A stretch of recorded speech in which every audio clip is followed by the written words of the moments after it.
Good morning, happy Friday, happy week 9. It's been a while since our last talk, but I'll get into that at the end of the video. I'm gonna start off with the topic for this week, and that is recovering a sense of compassion.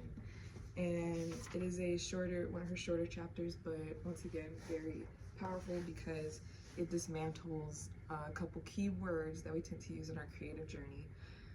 The first one being laziness. We feel like if we are not producing, albums every weekend or a book daily or something, a painting that's just a masterpiece, go upon go. Like it's easy to feel like we're not doing enough, but as someone who creates, something I've learned and given myself the grace of is that I really enjoy the slowness that actually comes with being an artist, because it's not feasible for you to be outputting all the time, and this was something that was, sorry, ooh, she can go crazy, watch, she found her tail. JK.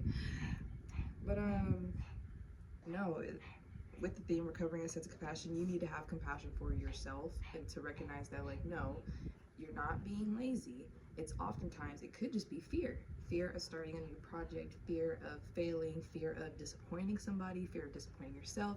So we let this fear kind of build up to the point where we just don't make nothing and we keep putting it off, and then somehow that translates to us being lazy when you are a very passionate creative person who knows what you're doing. So she says she wants us to call it like it is. Don't call it laziness, call it fear. Understand where that fear is coming from, and then let's replace it with something else, because we also feel like as artists, we feel like we have to be disciplined, and discipline works and it goes so far, but to me, like, discipline, kind of gives like real strict military need to be on point all the time. That's not what art is. That's you to be this perfect, that's not what art is. She wants you to replace discipline with enthusiasm, and I love that a lot more, because it's not discipline that wakes you up in the morning. It's not discipline that gets you to go write that poem. It's not discipline that gets you, like, yes, but it is the enthusiasm. If you replace that with enthusiasm, like for your artist child, like, oh, I get to do this, I get to go make that, like replacing it with like this excitement, you are more oftentimes going to enjoy the project that you're doing and the endeavor that you're in. So let's try swapping that out for a little bit. Like, instead of like, oh, I gotta wake up at 6 tomorrow and get started on this, it's like, nope, I get to go into my little art corner. I get to put on this canvas, and I get to, it's the get to. I think that's what it is. Swapping the have to with I get to. So, because I want you should be enjoying your creation. You should be enjoying your creative process. Things like that. So, there's that. Then she gets into creative U-turns, which we have all had. She lists some here. I'll give it to you. A painter is invited to a group show, his first, but picks a fight with the gallery owner. A poet reads some poems to a very good public reception at a neighborhood open mic. Instead of continuing at this level and gaining strength, the poem enters a slam, a sort of boxing match for poets judged by non-poets, loses, and stops reading publicly altogether. A lyricist hooks up with a new composer, and they literally make beautiful music together. They demo 3 songs, which get an enthusiastic response, and then they stop working together. It's like the flame gets started, and like it's so good. I call it like the artistic honeymoon phase, where it's like, man, I got the idea, the first draft's looking good, the first product's out, this, and then just crickets. So then it's like we play with it, then we put it down, and then we just never pick it back up. Or we play with it, and then we get a piece of feedback we don't exactly like. Or the tester that we made doesn't work, even though it's a really good idea, and but just because it doesn't work, because we get the feedback, and we're just like, no, I'm scrapping the whole thing. No, no, no, and no. I was trying to grab it before she see me. So she also wants you to have compassion for your creative U-turns, and you know, just things that you put down, basically, like, you know, it's like a doll, you know, like you put it up for a little bit, let it go, give it some space, and she wants you to come back and learn how to return to it. She wants you to address the pains and the wounds that maybe this initial critique, feedback, first draft that you have gotten. She wants you to kind of like, you know, own that, you know, like these are your wounds. These are your wounds to dress and to heal. And the only way to heal is to put a light on it and then figure out, okay, how can I press on from here? Who do I know went through a horrible review and how did they survive it? Who do I know had to go through like 10 or so revisions of a draft before they got it published? Like, it's a lot about networking and finding out who has that answer for you. So, and they're going, like, the wisdom and insight, that's going to help you nurture your projects and your creations back into movement. Because also as a creative, what I've come to give myself a lot of grace for, and it's taken like just a weight off of me, is that I don't have to be a consistent, like, how do I put it? I don't have to be constantly the output artist, you know? Sorry, she caught a case of the zoomies. Anywho, as an artist, when it comes to having compassion for yourself, especially, it's just not, you're not, like I said, you're not a robot, so you're not going to be outputting content and things consistently, because that does lead to burnout, and it leads to, you know, just running yourself on fumes instead of pulling from the well that is you, you know. And I've learned as a writer that to give myself breaks, and I don't have to be outputting an article, a note every day for an algorithm, because to write for trends, to write for what people are looking for and things like that, you're always going to be running, and it just doesn't, you know, it's not feasible for your energy and your creativity. I feel like as an artist and a creative, you need time away. You do need to put the doll back up on the shelf, and you need to go get inspiration. You need to go rest. You need to go not create, you know, so then you can recharge your inner well. So then you're able to be like, all right, then you have more to pull from, more genuine things to pull from, for the most part. So having compassion, like, to not have to race with people, and because that's another thing with this whole, with, you know, AI and things like that, it's easy to be cheap, I guess, to say the least. It's easy for people to, you know, you're gonna see people constantly putting things out, or like a creator or influencer online, or you're like, how the hell are they always posting? I don't think it comes from a place of heart or a place of them. It's more to keep up with the trends and to keep that revenue incoming, which, I mean, hey, good on you, love that for you. But if you are trying to tend to your artist, trying to grow your artist, heal your artist, you need to give yourself time. You need to give yourself grace. So, like I said, I definitely recommend that you allow yourself to be the artist at your own pace. Because, yeah, I remember when I first started Substack, I was thinking, like, I was trying to, like, it just never works for me. Like, okay, I'm gonna have, for each week, I'm gonna have this topic here, this topic here, this topic here. Once I switch from that to, I'll just, when I get an idea, I'll just kind of like store it in my notes for a little bit, and then if I feel especially called to it, then I'll either get into it right there, or, you know, I'll just let it linger for a little bit, because like I said, I feel like it's just more genuine that way, and it comes more from your heart and from you. So give yourself that compassion. Let's see. like I said, very short chapter this week, and she's already like, and even the tasks are very short. The first one is to read your morning pages.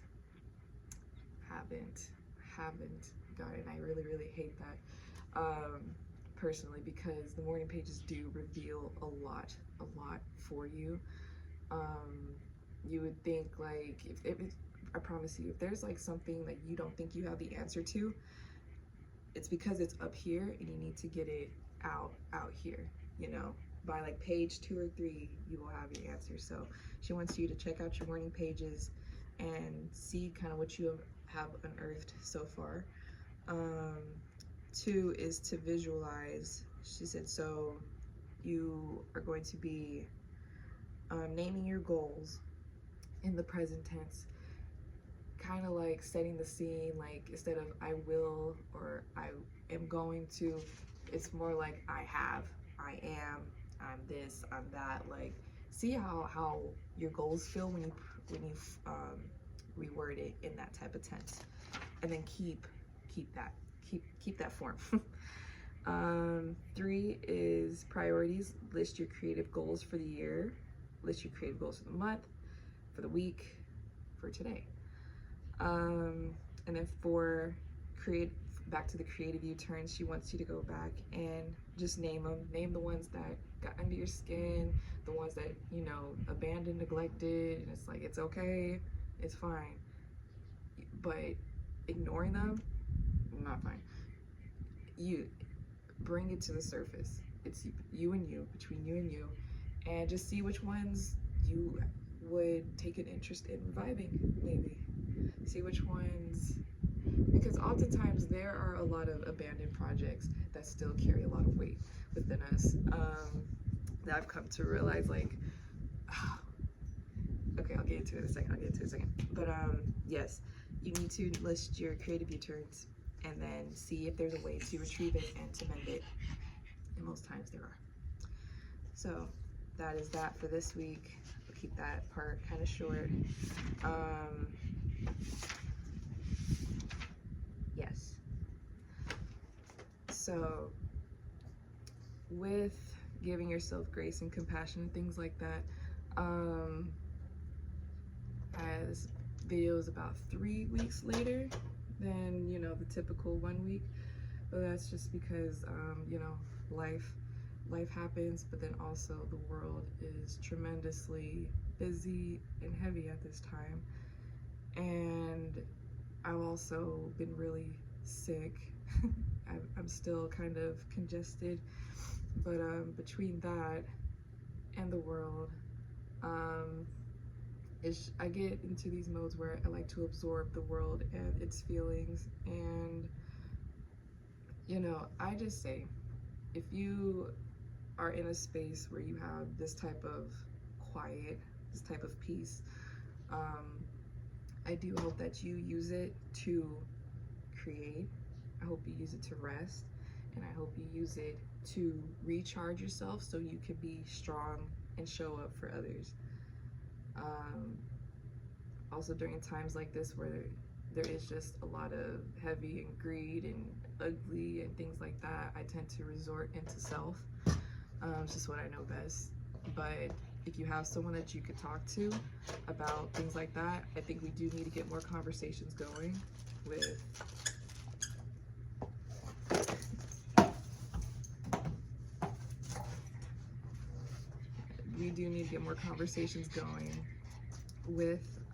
just what's going on. I think that obviously that helps a lot, and just normalizes, you know, grievances and our fears that are completely human and completely normal. And I think the second that you bring it up, someone else will feel inclined and comfortable to bring up what they got going on too, and things like that. So find a safe person, find a safe space, and just get real and get honest and let it out. And then just so you could get, you know, I want to say level up in a way, but like I said, so you could just be at your best for others. But then also with all of that, I finally got my book done. I wasn't gonna like share it until the final week 12, but what's 3 weeks, you know, why not? This was also a very intense process for me. I've been working on this for basically all summer. It was about 2 months, written, illustrated, just to, test my autonomy and things like that. It is called Creatia, and it is the creative residency designed by you. And because I'm big on escapism, and sometimes we may feel defeated by our circumstances, our environment, our tools, our resources, to where we think that we can't create. So this was all made from 2 summers of not knowing what the heck I'm doing, trying to figure out what I want to do, how can I create, even if I don't have this, and this. This just got this, this just proves that you have your autonomy and that you can create absolutely anywhere, with whatever that you have. And I styled it in like a creative residency type because I want to go on a creative residency someday, just somewhere to get away and create shit. So hence the term Creatia, So I'm very, very proud of this book. It is my first journal / guide. It also has like some coloring pages. It's new and I haven't really shared it with anybody, so I'm gonna get into that. But just the putting this together part was also very time consuming and very tiring. So like I said, overall I've just been one tired, busy girl. And I apologize for not getting this video out sooner, but next week and the week after I will be away in a different land, and hopefully I'll be able to get you week 10 and 11 while I'm up there in a fresher mind space, a better headspace, and I'm knocking this series out. That's my promise to me, is that with this whole consistency thing, like I want to be, with consistency, I'm also practicing being a completionist, because I think there's a lot of power in doing the things that you said that you're going to do, regardless of how much time that takes. Also, like I said, compassion. You need to be giving yourself grace. I promise you, I don't think people look at how long things will take you, but then immediately will once you finish it. So however long it takes, as long as you are steadfast and just set on what you are making, do not be concerned with outside, external, because in your mind you're like, no, however which way I gotta do this, however many times I gotta redo this, it is going to get done.